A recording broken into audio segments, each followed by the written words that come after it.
In what ways does your media product use, develop, or challenge forms and conventions of real media products? In terms of narrative conventions for my media product, I've been following the layout of film packages I've analysed after choosing the supernatural horror genre. For example, Paranormal Activity 4 and The Possession. The whole theme of my film is dark, and I've shown this clearly within my poster throughout the colour scheme, with black being very dominant and giving a sense of anxiety to the audience, creating enigma.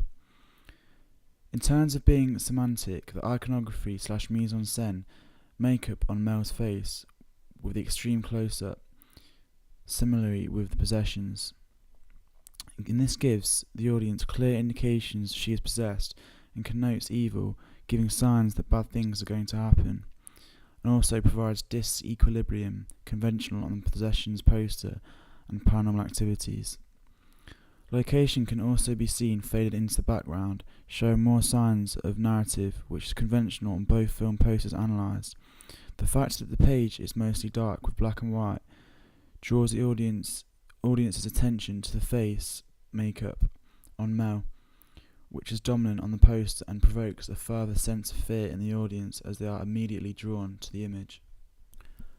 As you can see, the audience is familiar with the handheld home movie effect feel on Paranormal Activities poster shown by the timestamp, blurry lines breaking up the shot, and I have somewhat challenged this by not including these signs with just an extreme close-up of the face.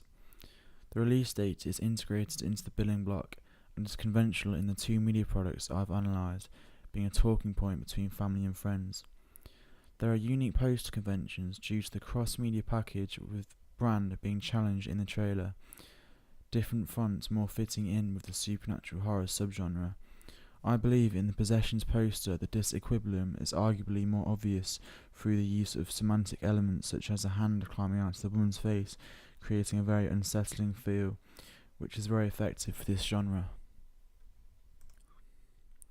The narrative on Paranormal Activities poster is given away with the tagline creating enigma and suspense. This is a convention used across media packages to help persuade the audience to watch the film. I've included this under the movie title with Evil Haunts Within. In terms of being syntactic, there are plots and themes that go with it.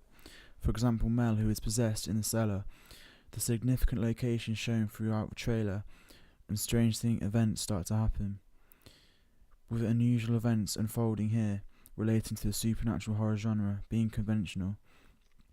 I have challenged conventions within the characters in my film by Mel being the girl possessed, and usually the male takes up this role in this genre. This indication can be shown throughout the poster, website and trailer. The institutions I've chosen are specific to the supernatural horror genre, for example Ghost House Pictures and Lionsgate.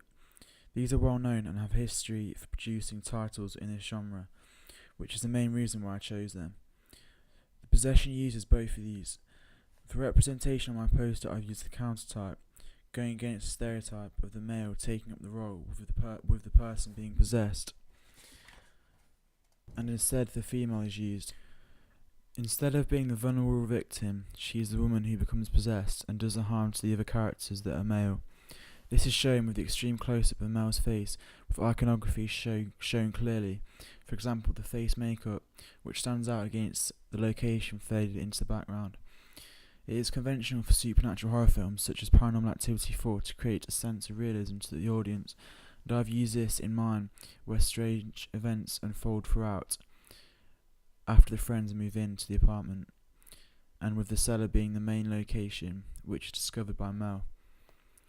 I've challenged typography conventions by using thick sans serif font, however in keeping to a house style shown on my website homepage as well. Instead of using red, which is dominant on the Paranormal Activities poster showing blood, evil and death, I've used the basic colour scheme of black and white, which relates to the slasher genre. The overall layout of my website is in keeping with the poster, and the consistency of fonts and typeface is used. This is conventional in the Possession and Paranormal Activities, as well as across other film genres. Similarly with the poster, there is a lot of dark space creating enigma, as well as reinforcing the dark black and white house style. In terms of being semantic, the iconography in mise-en-scène, the makeup on Mel's face with the medium shot, similarly with possessions, gives the audience clear indications she's possessed and connotes evil, with the high-angle shot of her looking directly into the camera showing power, usually something not seen of her sex, challenging conventions with a male usually taking up this role. This overall gives signs that bad things are going to happen and provides disequilibrium and disruption conventional on the possessions poster and paranormal activities. Signs of narrative are shown with location linked in the social networking buttons. However, as you can see, the main dominance is still shown on Mel. Location can be found on Paranormal Activity's website. The overall layout of titles can be found with the same formats of fonts and consistency in house style as the poster I've made, which is conventional across all media film packages today, not just within the supernatural horror subgenre. Reviews from relevant institutional companies can also be found underneath the tagline, grabbing the reader's attention, persuading them to go watch the film. This convention has been used on the Possessions homepage, and I've developed this with mine by including a few more reviews. Interactive buttons feature taking the audience to further information relevant to the film, for example, the soundtrack, as well as booking tickets with the social networking buttons underneath. This adding convenience, and these buttons giving them a talking point between family and friends who use Twitter, Facebook and YouTube. Teenagers across the world use these every day to interact, view and share information, which is why I've included them in mine, suiting their needs. Even though conventional, this takes away a bit of the realism factor. In terms of narrative, this is revealed behind the buttons and are faded into the background. The establishing shots can be found of the apartment, which is a significant location, as well as a book about philosophy, which is what Mel reads to become possessed. International release dates also feature conventional and Paranormal Activities website homepage, showing my film was released worldwide. Duty Institutions, Ghost House Pictures and Lionsgate are not an independent film company. The navigation bar is featured at the top of the page, which is conventional in the Possessions movie website, directing the audience to further information. The billing block is also featured at the bottom of the page with the release date, and I've used this similarly on my poster, with the same format as well as integrated release dates being a talking point between family and friends. In terms of narrative conventions for my trailer, I've been mainly following Todorow's theory, with disruption being the key in supernatural horror trailers, setting a dark atmosphere and unsettling feel toward the audience. Disruption is apparent in supernatural horror examples such as Final Destination and other film titles such as The Conjuring, where this builds up throughout until the climax, then the equilibrium is reached again. The trailer starts with an equilibrium, with establishing shots of the trees and main location of the apartment, where the three move in and notice strange things start to happen. This then erupts into disruption, shown by the breaking up of shots through video effects and sound effects added in post-production stage, building up the climax. This technique is conventional in Paranormal Activity's trailer. Recognition is shown when Andy and James notice flickering lights and noises. There is no attempt to repair the situation, which is a convention I've challenged. The iconography is very significant, for example the philosophy book and face paint, and the painting, which gives away clues to the audience about what is going to happen next.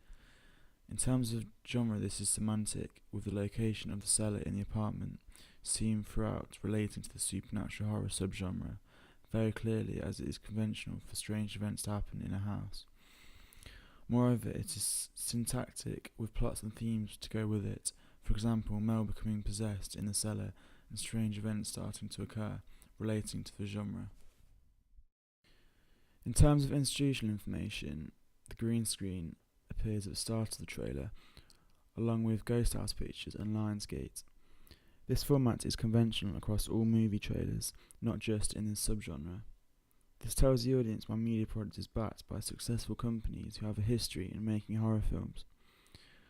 I will now move on to representation within the trailer. Instead of females being the vulnerable victim and inferior, she becomes possessed, a convention I've challenged. In terms of the genre horror, there is a sense of realism, with ordinary teenagers with strange events happening to them through a specific location, For example, the seller of the apartment where the three move in and notice strange things occurring. A lot of teenagers can relate to this and perhaps hear strange noises in the house, and this adds to the fear factor, persuading them to go watch the film, as teenagers want to escape reality and immerse themselves in the film's narrative. I've tried to mirror the film to day-to-day circumstances, making it as real life as possible. In terms of cinematography conventions, there are expectations from the audience, with the handheld footage being conventional and used in existing titles such as Paranormal Activity 4. Moreover, with typography and caption conventions, this has been replicated across the poster and website, creating a consistency in house style. However, challenged within the caption shots in my trailer, as the font is thin and lowercase, giving a modern feel to the film. They both help build up to the climax in the trailer, helping splitting it up with "they couldn't see", which is effective as it builds tension, creating enigma. For example, the lettering disappearing as the next shot unfolds. Soon after the final caption appears, what was coming next, video effects were added in here, adding tension and gives the audience a clear indication something bad is about to happen. The billing block and movie title features at the end of the trailer, which is conventional across the media products analysed. For institutional conventions, these feature at the beginning and end, which is conventional with the green screen at the start, with regulation making it suitable for a specific type of audience. There is a final scare shot after institutional shot, and within Paranormal Activity 4, the style is conventional and adds to the tension, as most people think the trailer has ended, but this creates more enigma. The I hashtag appeals to the teenagers who regularly use social networking sites such as Twitter to share information, and this is conventional in the possessions, aiming to build up hype, being a talking point between family and friends up until the release. I've included many sound effects throughout to help build up significant parts of the trailer and building to the point of climax. These are conventional and help set the dark feel of the genre, creating anxiety and tension to the audience. The editing is slow-paced at the start, with crossfades and cuts gradually getting quicker with the disruption as the trailer goes on. Dialogue is included with James talking whilst he is filming, shown from his point of view, shown throughout the trailer.